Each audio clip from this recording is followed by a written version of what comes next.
नमस्कार दोस्तों, आज का वीडियो है हमारा टैक्स इनवॉइस के ऊपर कि गुड्स के केस में कब टैक्स इनवॉइस जनरेट किया जाएगा और सर्विसेज के केस में कैसे कब जनरेट किया जाएगा और manner of issuing tax invoice rule 48 की बात करेंगे।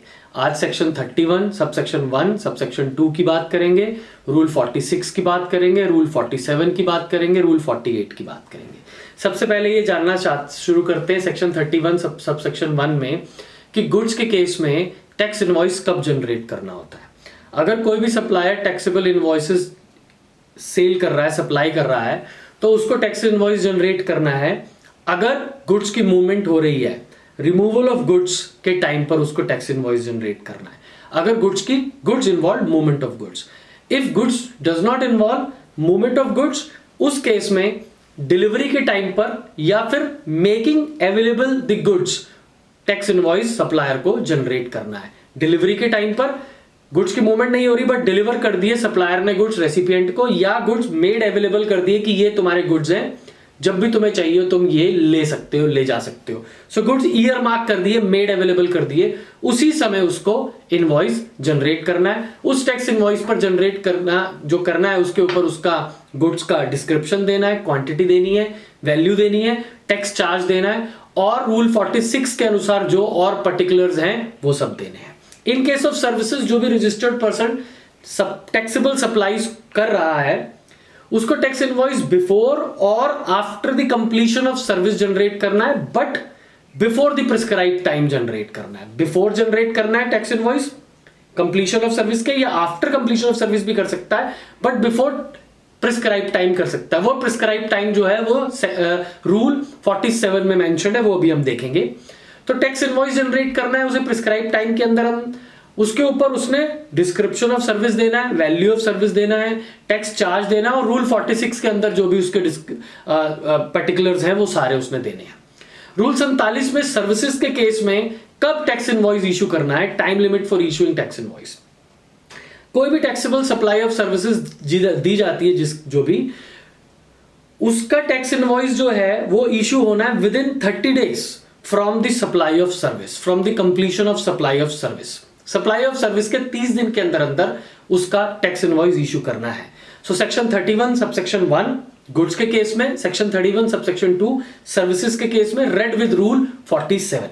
रूल 47 में ही banking company, insurance company, financial institutions और एनबीएफसीज के लिए बताया गया है कि ये 30 दिन का समय जो है वो 45 दिन हो जाएगा। मतलब 45 डेज के अंदर अंदर from the provision of service, from the date of supply of service आपको टैक्स इनवॉइस इशू करना है। एक और रूल 47 में बात की गई है कि अगर आप इंश्योरेंस कंपनी है, बैंकिंग कंपनी है, एनबीएफसी है या कोई टेलीकॉम ऑपरेटर है और आप डिस्टिंक्ट पर्संस के बीच में सप्लाई ऑफ सर्विस करते हैं, तो आपको इनवॉइस करना है या तो बिफोर या फिर आपको एट द टाइम इनवॉइस करना है जब सच सप्लायर अपने बुक्स ऑफ अकाउंट्स में उस सप्लाई को रिकॉर्ड करता है, या फिर before the completion of the quarter in which such supply was made. इनमें से जो भी आप चाहें उसमें आप इनवॉइस, टैक्स इनवॉइस इशू कर सकते हैं। अगर आप बैंकिंग कंपनी है, इंश्योरेंस कंपनी है, टेलीकॉम ऑपरेटर है, फाइनेंशियल इंस्टीट्यूशंस हैं, एनबीएफसी हैं और आप डिस्टिंक्ट पर्सन के बीच में सप्लाई करते हैं।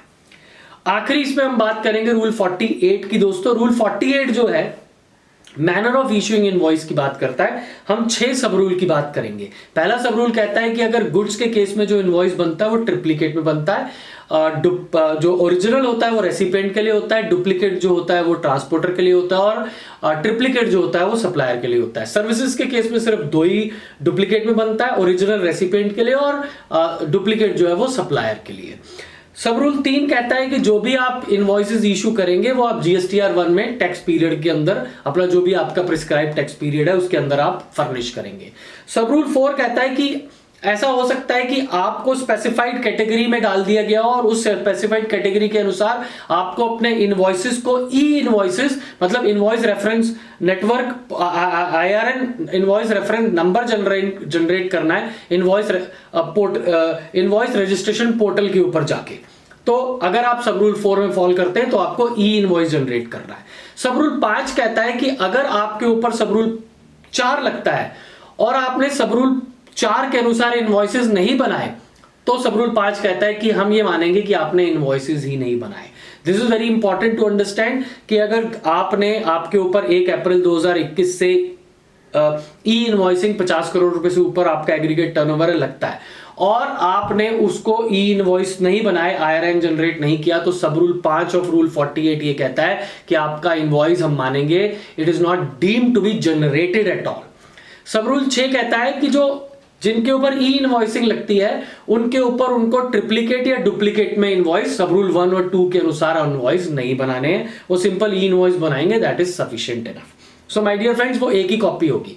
सो my dear friends, I hope आपको इनवॉइस कब जनरेट होना है, कैसे जनरेट होना है और किस तरह से जनरेट होना है, ई इनवॉइसिंग का भी टच मैंने डाल दिया इसमें टैक्स इनवॉइस के ऊपर। आई होप कि आपको ये वीडियो अच्छी लगेगी, ज्यादा से ज्यादा लोगों तक शेयर कीजिए, हमारा यूट्यूब चैनल सब्सक्राइब कीजिए, लाइक कीजिए। Thank you very much friends.